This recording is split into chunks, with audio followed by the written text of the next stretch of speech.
Madame, mademoiselle, monsieur, chers amis, soyez les bienvenus sur Radio Kardec. Pour cette première et dernière émission de juillet 2010, nous céderons la parole à notre sœur Gisèle Évrard de la Fédération Spirit de la province de Liège, avec qui nous continuerons la lecture du livre de la Genèse. En seconde partie de notre programme, nous donnerons la parole à notre frère Fabio Furtado pour un entretien avec notre frère Michael Ponsardin, conférencier, biographe, lors de la présentation de son excellent livre Chico Xavier, L'homme et le médium, et ceci lors du dernier symposium de Wigimont, les 29 et 30 mai derniers. Pour émettre des commentaires sur nos émissions ou pour nous proposer des sujets, vous pouvez nous laisser un message sur notre boîte vocale en formant depuis la Belgique le 04 227 60 76 ou le 032 4 227 60 76 au départ de la France et autres pays limitrophes, ou consulter tout simplement notre site internet. À tous et toutes, nous vous souhaitons une bonne écoute et surtout de très bonnes vacances ensoleillées. À bientôt. Aujourd'hui, notre sœur Gisèle nous invite à poursuivre la lecture de la Genèse selon le spiritisme, suite du chapitre 15 traitant des miracles de l'Évangile. Possédé, suite, point 34, 36 et résurrection, point 37 à 39. La Genèse selon le spiritisme, suite du chapitre 15, les miracles de l'Évangile. Possédé, suite. Point 34. Le fait de mauvais esprits envoyés dans le corps de pourceau est contraire à toute probabilité. On s'expliquerait d'ailleurs difficilement la présence d'un aussi nombreux troupeau de porcs dans un pays où cet animal était en horreur et sans utilité pour la nourriture. Un esprit mauvais n'en est pas moins un esprit humain, encore assez imparfait pour faire le mal après la mort, comme il le faisait auparavant, et il est contre les lois de la nature qu'il puisse animer le corps d'un animal. Il faut donc y voir une de ces amplifications communes dans les temps d'ignorance et de superstition, ou peut-être une allégorie pour caractériser les penchants immondes de certains esprits. Point 35. Les obsédés et les possédés paraissaient avoir été très nombreux en Judée au temps de Jésus, ce qui lui donnait l'occasion d'en guérir beaucoup. Les mauvais esprits avaient sans doute fait invasion dans ce pays et causé une épidémie de possession. Entre parenthèses, chapitre 14, numéro 49. Fermez la parenthèse.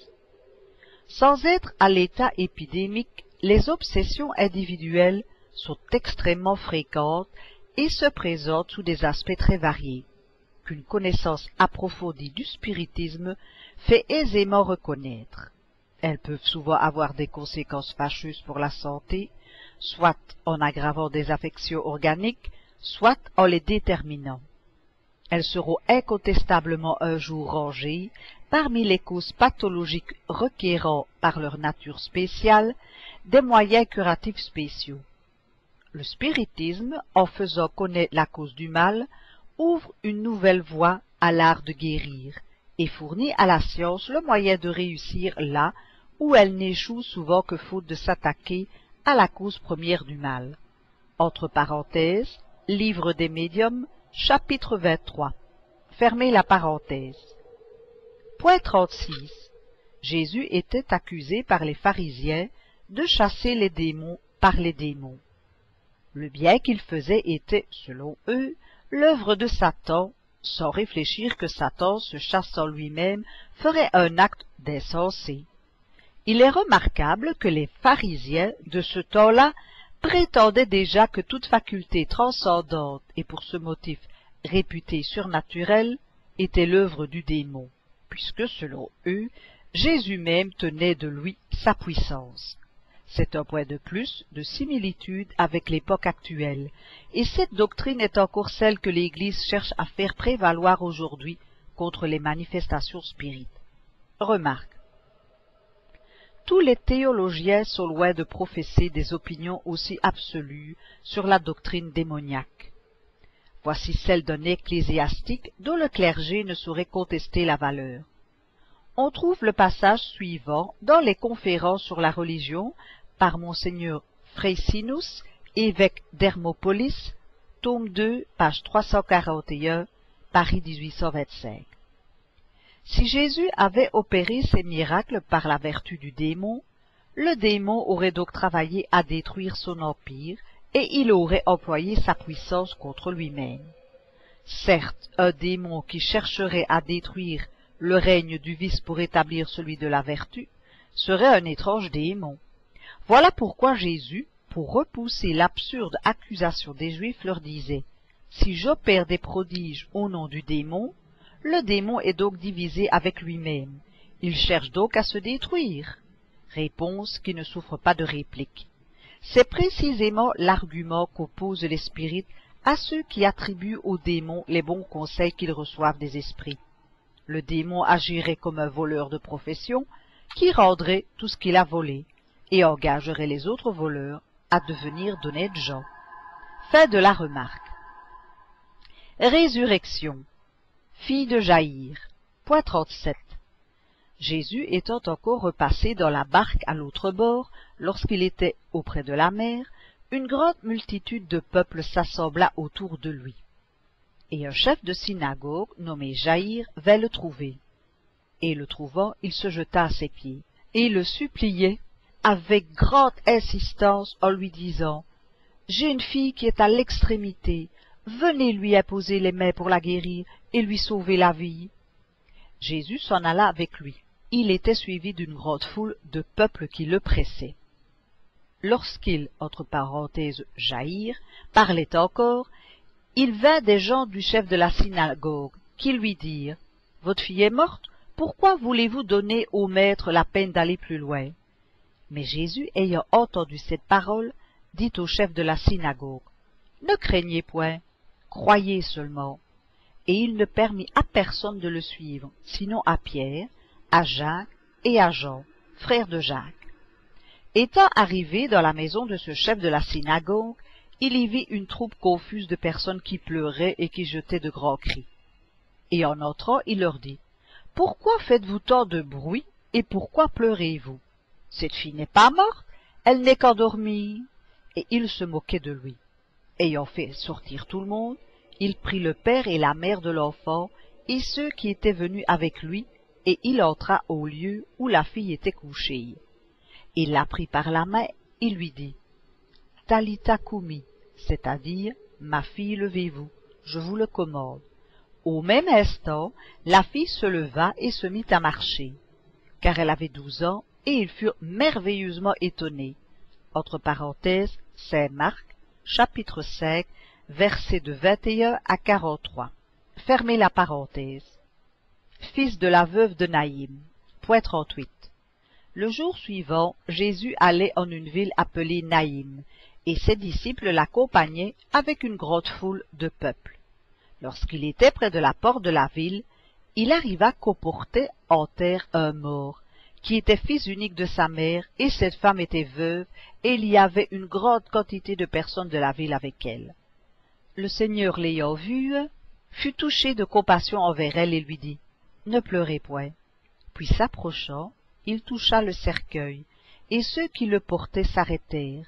Alors il dit « Jeune homme, levez-vous, je vous le commande. » En même temps, le mort se leva sur son séant et commença à parler, et Jésus le rendit à sa mère.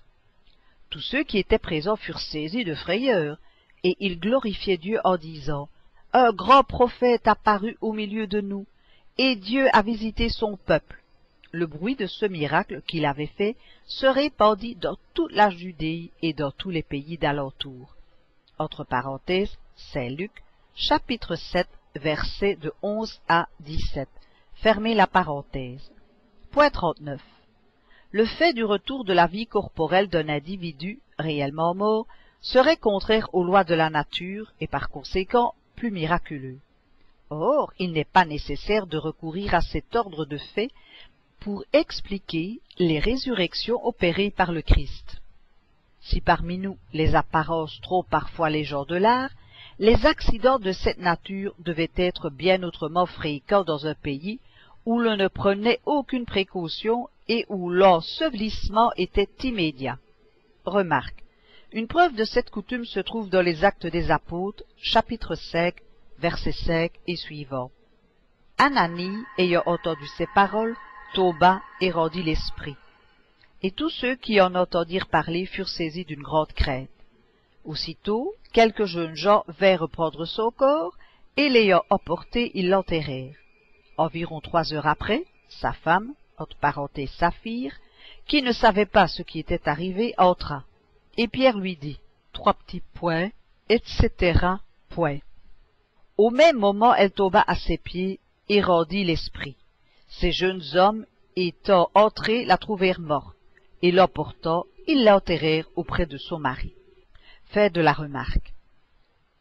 Il y a donc toute probabilité que, dans les 2 exemples ci-dessus, il n'y avait que 5 ans pour léthargie. Jésus lui-même le dit positivement de la fille de Jaïr. Cette fille, dit-il, n'est pas morte, elle n'est qu'endormie. D'après la puissance fluidique que possédait Jésus, il n'y a rien d'étonnant que ce fluide vivifiant, dirigé par une forte volonté, ait ranimé les sens engourdis, qu'il ait même pu rappeler dans le corps l'esprit prêt à le quitter, tant que le lien périsprital n'était pas définitivement rompu. Pour les hommes de ce temps, qui croyaient l'individu mort dès qu'il ne respirait plus, il y avait résurrection, et ils ont pu l'affirmer de très bonne foi, mais il y avait en réalité guérison et non résurrection dans l'acception du mot. Mes amis, poursuivons ensemble notre lecture du jour par la suite du 15e chapitre de la Genèse traitant des miracles de l'Évangile. Résurrection, suite, points 40 à 47. La Genèse selon le spiritisme, suite du chapitre 15, les miracles de l'Évangile. Résurrection, suite, point 40. La résurrection de Lazare, quoi qu'on en dise, n'infirme nullement ce principe. Il était, dit-on, depuis 4 jours dans le sépulcre. Mais on sait qu'il y a des léthargies qui durent 8 jours et plus. On ajoute qu'il sentait mauvais, ce qui est un signe de décomposition. Cette allégation ne prouve rien non plus, attendu que chez certains individus, il y a décomposition partielle du corps, même avant la mort, et qu'ils exhalent une odeur de pourriture. La mort n'arrive que lorsque les organes essentiels à la vie sont attaqués. Et qui pouvait savoir s'il sentait mauvais? C'est sa sœur Marthe qui le dit. Mais comment le savait-elle? Lazare étant enterré depuis 4 jours, elle le supposait, mais ne pouvait en avoir la certitude. Entre parenthèses, chapitre 14, numéro 29. Fermez la parenthèse. Remarque. Le fait suivant prouve que la décomposition précède quelquefois la mort. Dans le couvent du Bon Pasteur, fondé à Toulon par l'abbé Marin, aumônier des Bagnes, pour les filles repentantes, se trouvait une jeune femme qui avait enduré les plus terribles souffrances avec le calme et l'impassibilité d'une victime expiatoire. Au milieu des douleurs, elle semblait sourire à une céleste vision. Comme sainte Thérèse, elle demandait à souffrir encore. Sa chair s'en allait en lambeaux, la gangrène gagnait ses membres. Par une sage prévoyance, les médecins avaient recommandé de faire l'inhumation du corps immédiatement après le décès. Chose étrange, à peine eut-elle rendu le dernier soupir que tout travail de décomposition s'arrêta. Les exhalaisons cadavéreuses cessèrent. Pendant 36 heures, elle resta exposée aux prières et à la vénération de la communauté. Fin de la remarque. Jésus marche sur l'eau. Point 41. Aussitôt, Jésus obligea ses disciples de monter dans la barque et de passer à l'autre bord avant lui, pendant qu'il renverrait le peuple. Après l'avoir envoyé, il monta seul sur une montagne pour prier, et le soir étant venu, il se trouva seul en ce lieu-là. Cependant la barque était fort battue des flots au milieu de la mer, parce que le vent était contraire. Mais à la 4e veille de la nuit, Jésus vint à eux marchant sur la mer. Remarque. Le lac de Génézareth ou de Tibériade. Fin de la remarque. Lorsqu'ils le virent marcher ainsi sur la mer, ils furent troublés et ils disaient « C'est un fantôme » et ils s'écrièrent de frayeur. Aussitôt Jésus leur parla et leur dit « Rassurez-vous, c'est moi, ne craignez point. » Pierre lui répondit, « Seigneur, si c'est vous, commandez que j'aille à vous en marchant sur les eaux. » Jésus lui dit, « Venez !» Et Pierre, descendant de la barque, marchait sur l'eau pour aller à Jésus. Mais voyant un grand vent, il eut peur, et commençant à enfoncer, il s'écria, « Seigneur, sauvez-moi !» Aussitôt Jésus, lui tendant la main, le prit et lui dit, « Homme de peu de foi, pourquoi avez-vous douté ?» Et étant monté dans la barque, le vent cessa. Alors ceux qui étaient dans cette barque, s'approchant de lui, l'adorèrent en lui disant, « Vous êtes vraiment fils de Dieu. » Entre parenthèses, Saint Matthieu, chapitre 14, versets de 22 à 23. Fermez la parenthèse. Point 42. Ce phénomène trouve son explication naturelle dans les principes exposés ci-dessus. Chapitre 14, numéro 43. Des exemples analogues prouvent qu'il n'est ni impossible ni miraculeux, puisqu'il est dans les lois de la nature. Il peut s'être produit de deux manières. Jésus, quoique vivant, a pu apparaître sur l'eau sous une forme tangible, tandis que son corps charnel était ailleurs. C'est l'hypothèse la plus probable. On peut même reconnaître dans le récit certains signes caractéristiques des apparitions tangibles. Entre parenthèses, chapitre 14, numéro 35 à 37. Fermez la parenthèse.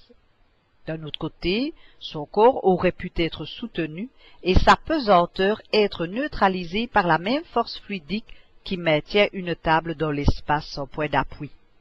Le même effet s'est plusieurs fois produit sur des corps humains. Transfiguration. Point 43.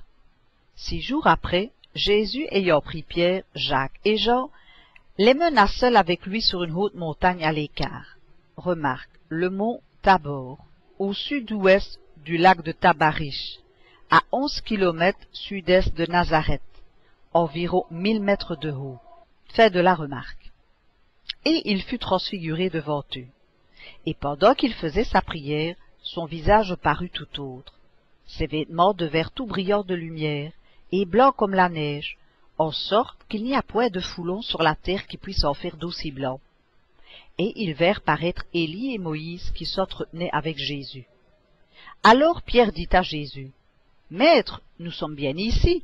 Faisons-y 3 tentes, une pour vous, une pour Moïse et une pour Élie. » Car il ne savait ce qu'il disait, tant il était effrayé. En même temps, il parut une nuée qui les couvrit, et il sortit de cette nuée une voix qui fit entendre ces mots. « Celui-ci est mon fils bien-aimé, écoutez-le. » Aussitôt, regardant de tous côtés, ils ne virent plus personne que Jésus qui était demeuré avec eux. Lorsqu'ils descendaient de la montagne, il leur commanda de ne parler à personne de ce qu'ils avaient vu, jusqu'à ce que le Fils de l'homme fût ressuscité d'entre les morts. Et ils tairent les choses secrètes, s'entre-demandant ce qu'il voulait dire par ces mots, jusqu'à ce que le Fils de l'homme fût ressuscité d'entre les morts. Entre parenthèses, Saint Marc, chapitre 9, versets de 1 à 9. Fermez la parenthèse. Point 44. C'est encore dans les propriétés du fluide périsprital qu'on peut trouver la raison de ce phénomène.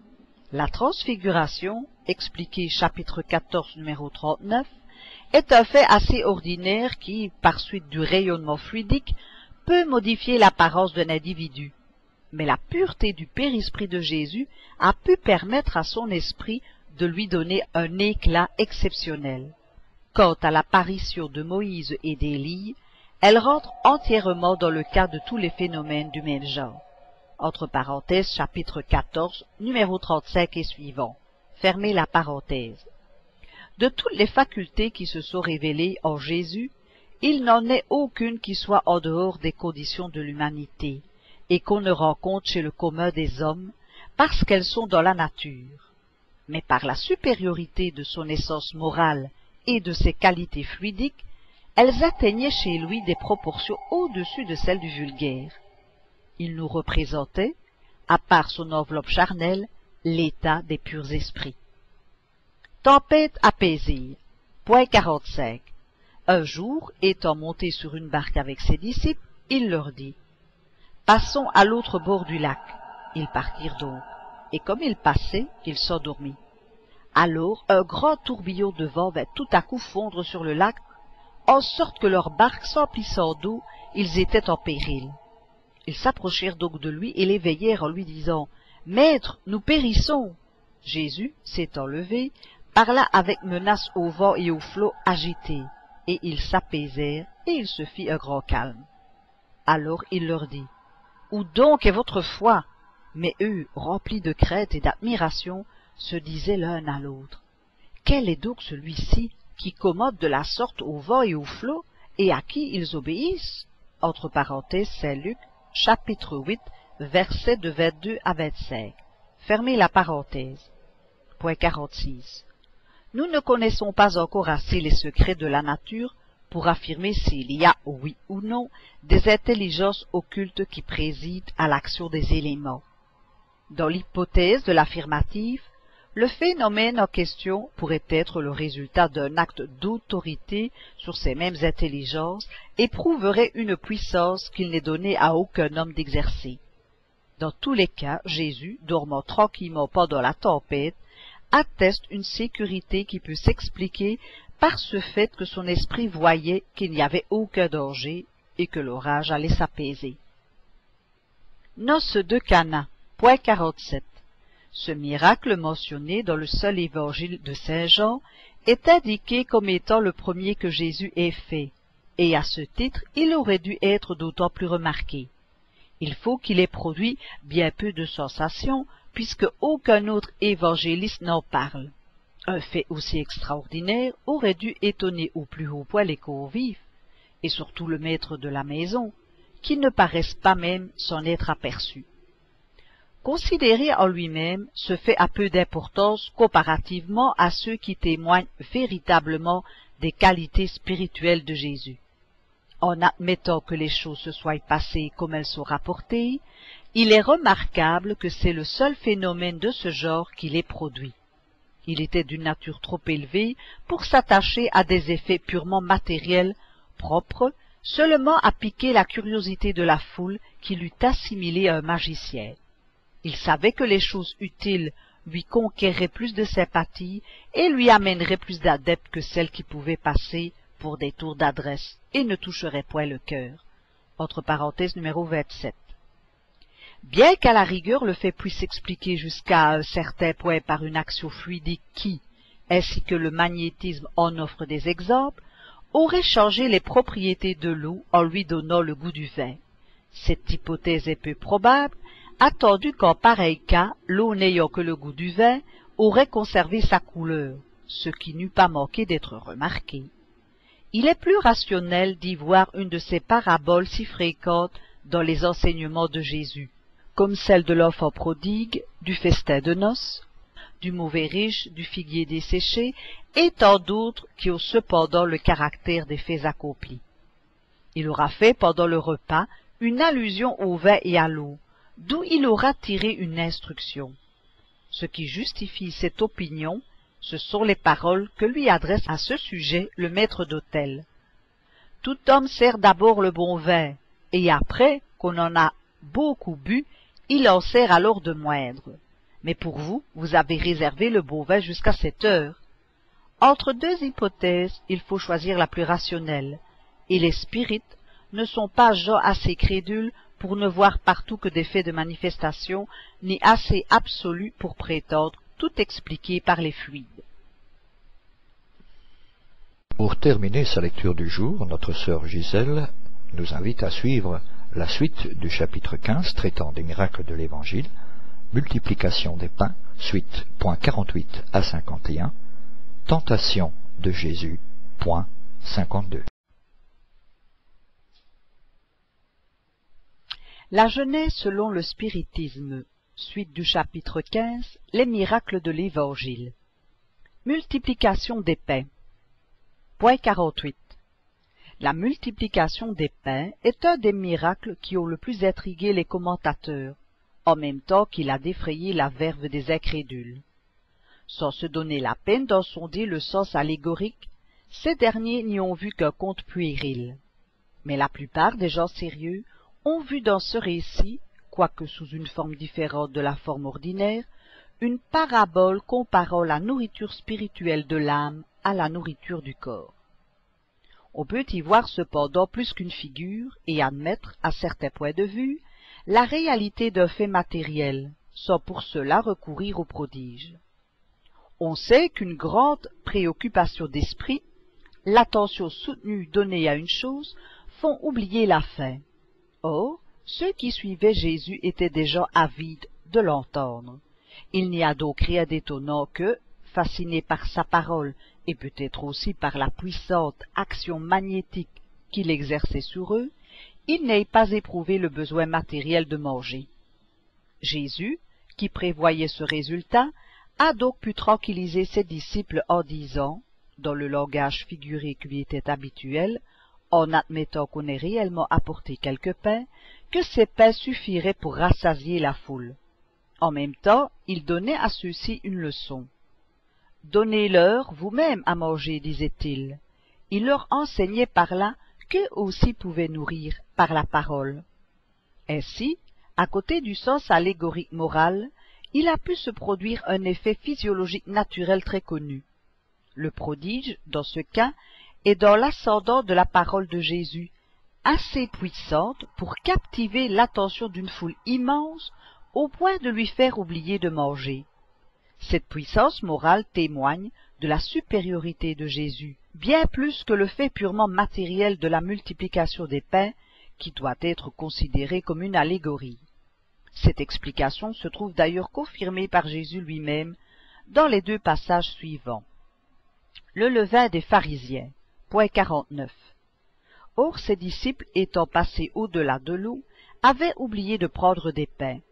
Jésus leur dit, « Ayez soin de vous garder du levain des pharisiens et des sadducéens. » Mais ils pensaient et disaient entre eux, « C'est parce que nous n'avons point pris de pain. » Ce que Jésus connaissant, il leur dit, « Hommes de peu de foi, pourquoi vous entretenez-vous ensemble de ce que vous n'avez point pris de pain?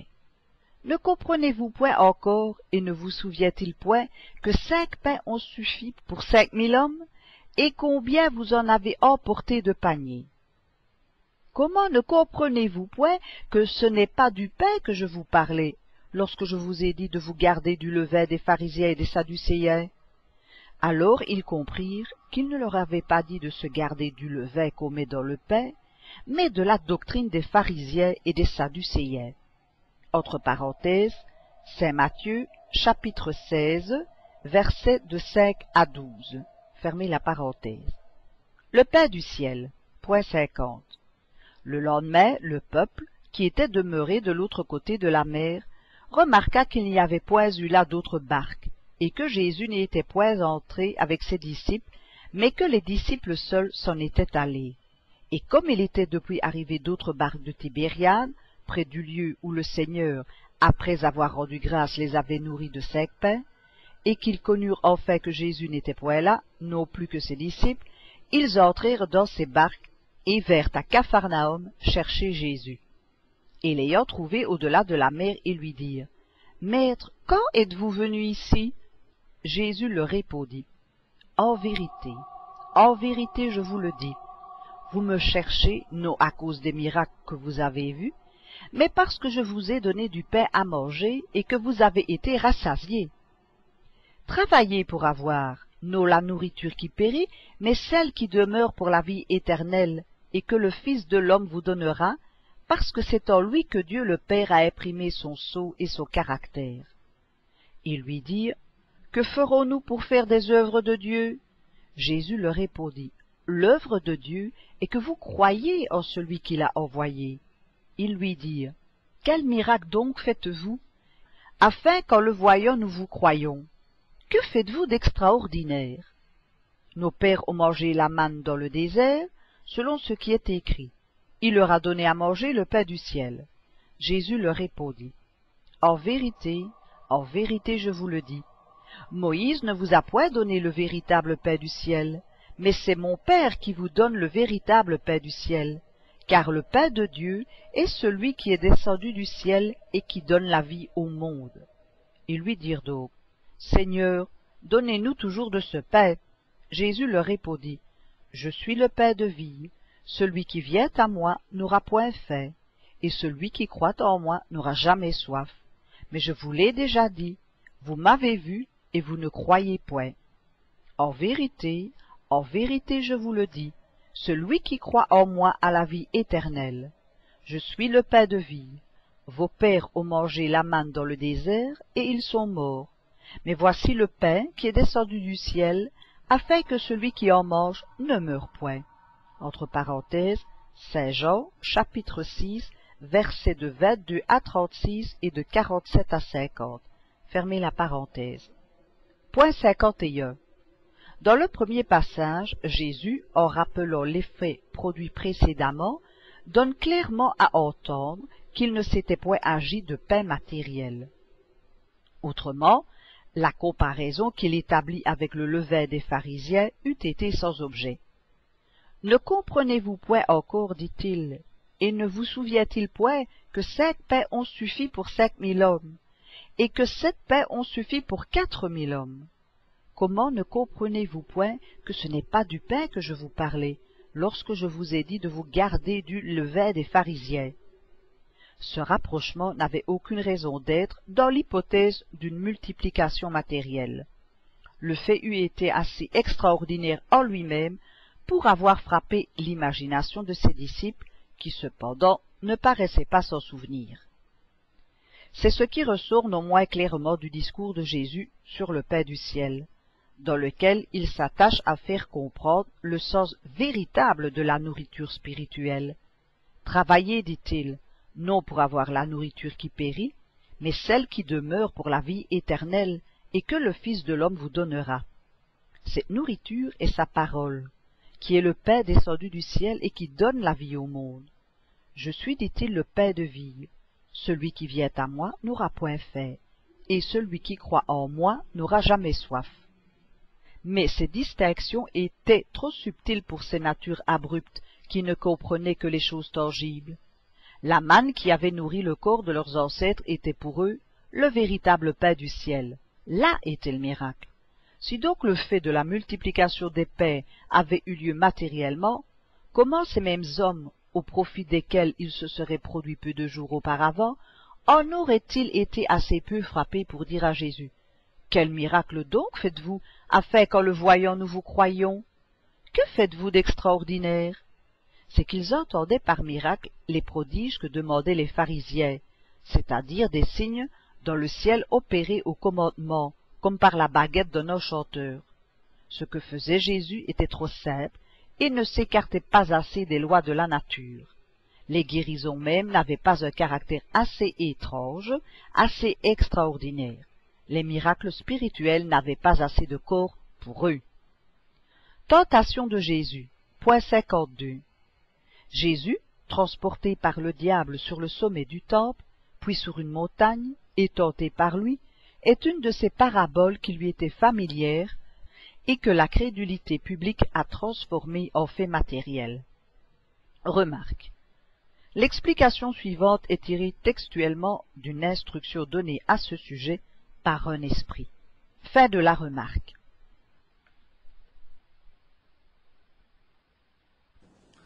Et nous arrivons maintenant au moment de notre entretien avec notre ami Michael Ponsardin, l'auteur du livre Chico Xavier, L'homme et le médium. Donc, je voudrais savoir, Michael, comment est-ce que tu as trouvé la philosophie spirituelle? Comment est-ce que tu as commencé à étudier et pourquoi? Tu avais quel âge? La première fois que j'ai entendu parler de spiritisme, j'avais à peu près 7 ans. À l'époque, je vivais à Djibouti, c'est une ancienne colonie française en Afrique, avec mes parents. Et je me souviens qu'il y avait une dame, il y avait une ambiance un peu d'ancienne colonie dans ce pays-là. Et il y avait une dame qui avait parlé de spiritisme un jour à la maison. Et le soir même, avec mon frère, qui avait 7 ans de plus que moi, et ma soeur qui avait 5 ans de plus que moi, on a essayé le jeu du verre, on a essayé de faire une séance de spiritisme tous les trois. Et puis le résultat était, on va dire, positif, puisque le verre s'est mis à bouger, et a répondu à des questions qu'on se posait sur, par exemple, un grand-parent qu'on n'avait pas connu, ou différentes questions. Je me souviens très bien qu'à l'époque, malgré le fait d'avoir 7 ans, tout ça me semblait vraiment très naturel. Je me souviens que mon frère et ma sœur étaient un peu plus réticents après coup sur qu'est-ce que la signification de tout ça. Alors, pour moi, il me semblait un acquis, bah oui, c'est des esprits, c'est normal, ils viennent se communiquer à nous, et c'est quelque chose qui m'avait semblé assez normal. Je sais qu'en grandissant, je parlais souvent de spiritisme. J'avais revu des amis que j'avais connus quand j'avais une dizaine d'années, au début du collège, et ils me disaient que déjà à l'époque, je parlais souvent de ça. La première fois que j'ai lu Kardec, c'était en internat, j'étais au lycée en internat en seconde, j'avais 15 ans. Et toute la nuit, dans toutes les chambres de l'internat, tous les jeunes faisaient des séances de spiritisme partout. Et c'était vraiment quelque chose à l'époque qui m'a vraiment encore plus intrigué. Je me suis dit, mais qu'est-ce qui se cache derrière vraiment? Et un de ces jeunes élèves avait apporté justement le livre des médiums. Donc j'ai dû le dévorer en une semaine. Et dans la foulée, je suis allé à une librairie et j'ai acheté tous les livres que j'ai pu trouver sur Kardec. Je les ai tous dévorés en moins d'un mois. Enfin, c'était vraiment quelque chose qui me semblait une redécouverte à l'époque. Et puis seulement à partir de l'âge de 18 ans, j'ai commencé à fréquenter un centre spirit en France, et puis à commencer à m'investir un peu plus davantage dans le mouvement spirit. Tu pourrais me raconter quelle était ta motivation pour écrire le bouquin? Donc, je suis arrivé au Brésil pour la première fois en février 2005, et j'ai découvert le mouvement spirit brésilien à ce moment-là. Et ce qui m'avait marqué, c'était de voir déjà la différence de dimension entre le mouvement spirit en France et au Brésil, et aussi la différence d'entendement au sein du mouvement spirit brésilien. Et la deuxième chose qui m'avait marqué, c'était l'omniprésence du personnage Chico Xavier. Au bout d'un certain temps, en côtoyant les personnes, je me suis rendu compte qu'il y avait en fait que les deux choses étaient connectées, que le développement du spiritisme au Brésil était vraiment lié à la personne de Chico Xavier, et qu'on pouvait dire qu'il y avait un avant Chico Xavier et un après.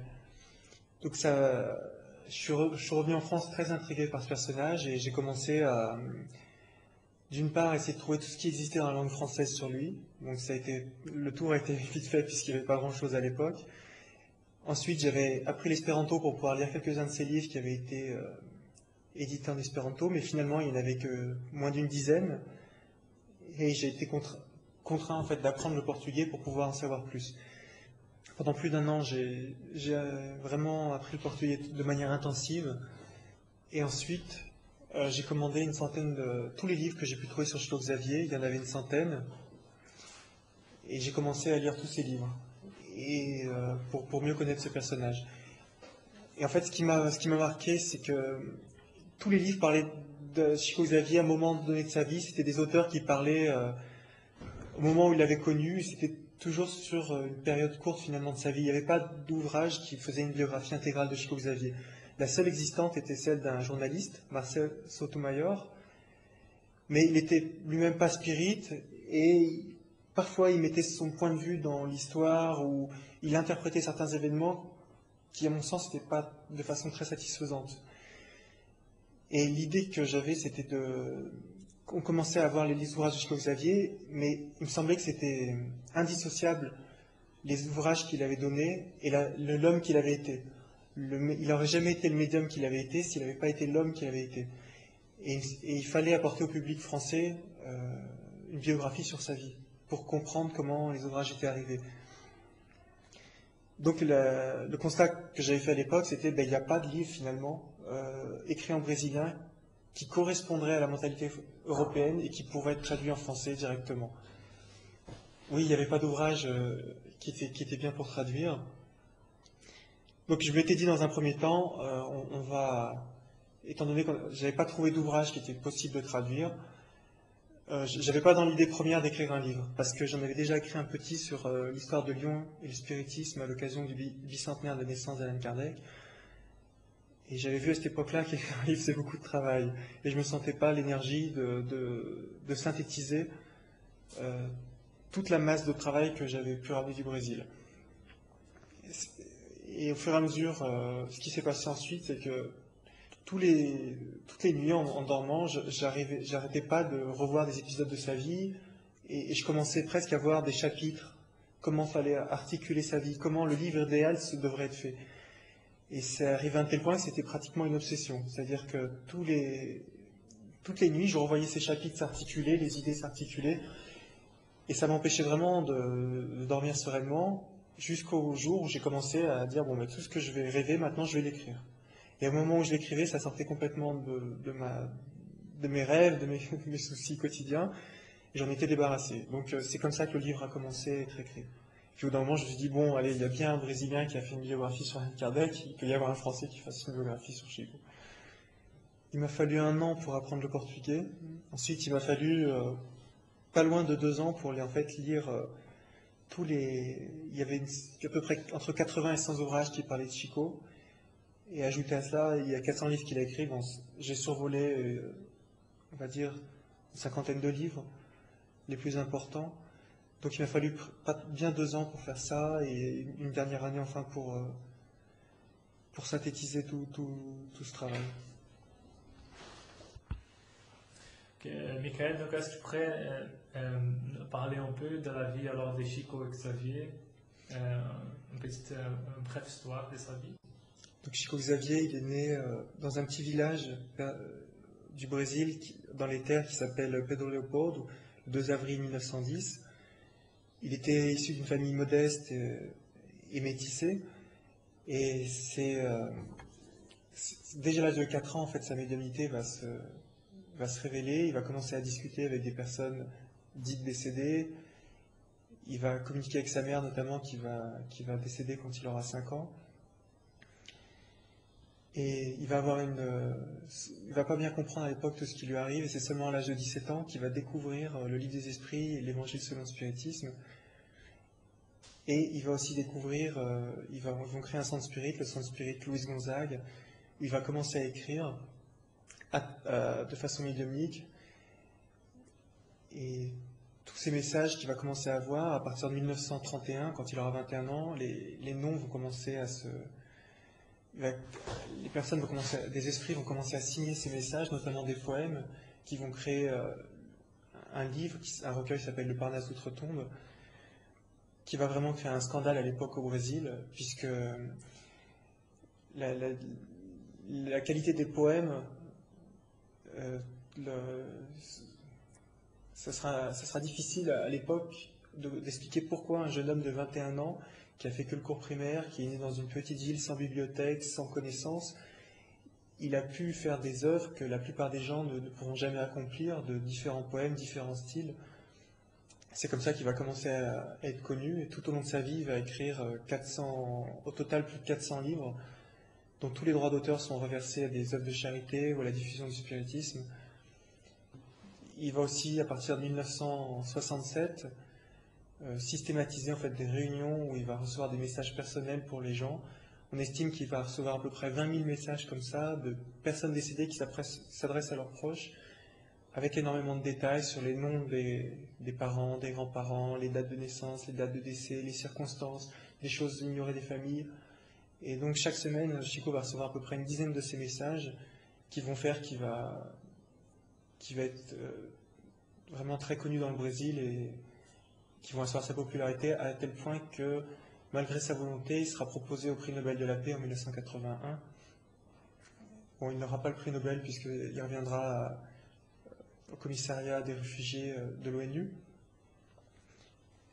Peut-être pour répondre à la question pourquoi qu'est-ce qui est intéressant, je trouve que ce qui est vraiment intéressant dans ce personnage, c'est que, par exemple, ici en Europe, on entend très souvent parler de Gandhi, il est respecté, et la personne de Chico Xavier n'est pas du tout connue. Et pourtant, si on compare les deux vies, sans vouloir dévaloriser Gandhi, il n'y a pas de commune mesure entre ce qu'a fait Chico et ce qu'a fait Gandhi. On se demande pourquoi un personnage comme lui, finalement, il n'est pas plus connu aujourd'hui en Europe. Et même au niveau du Brésil, on se demande s'ils ont bien conscience de cet apôtre, enfin cette espèce de saint, on dirait, qui a vécu chez eux pendant 90 ans.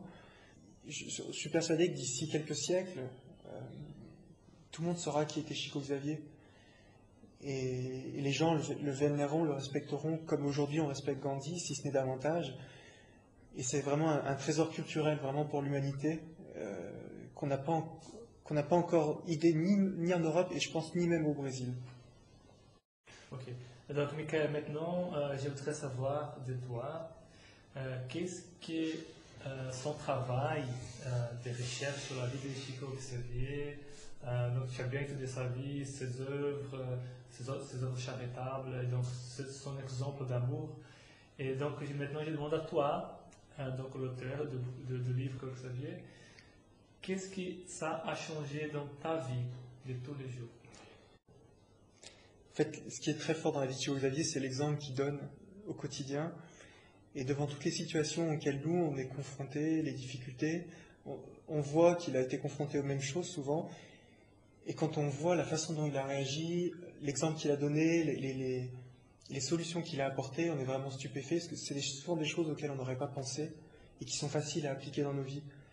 Il a vraiment une action forte en fait sur la perception, la conception que j'ai de voir le monde, même si intérieurement il y a peu de choses qui ont changé encore en moi, parce qu'il faut du temps. Mais il y a vraiment une ouverture d'esprit qui a été grande. Je me souviens quand j'ai lu l'Évangile selon le spiritisme pour la première fois, étrangement, à la fin de la lecture, j'étais triste. Parce que je me suis dit, ce livre me paraissait tellement incroyable, je me suis dit, mais c'est fou, jamais je relirai un livre comme ça de ma vie. Il n'existe pas deux.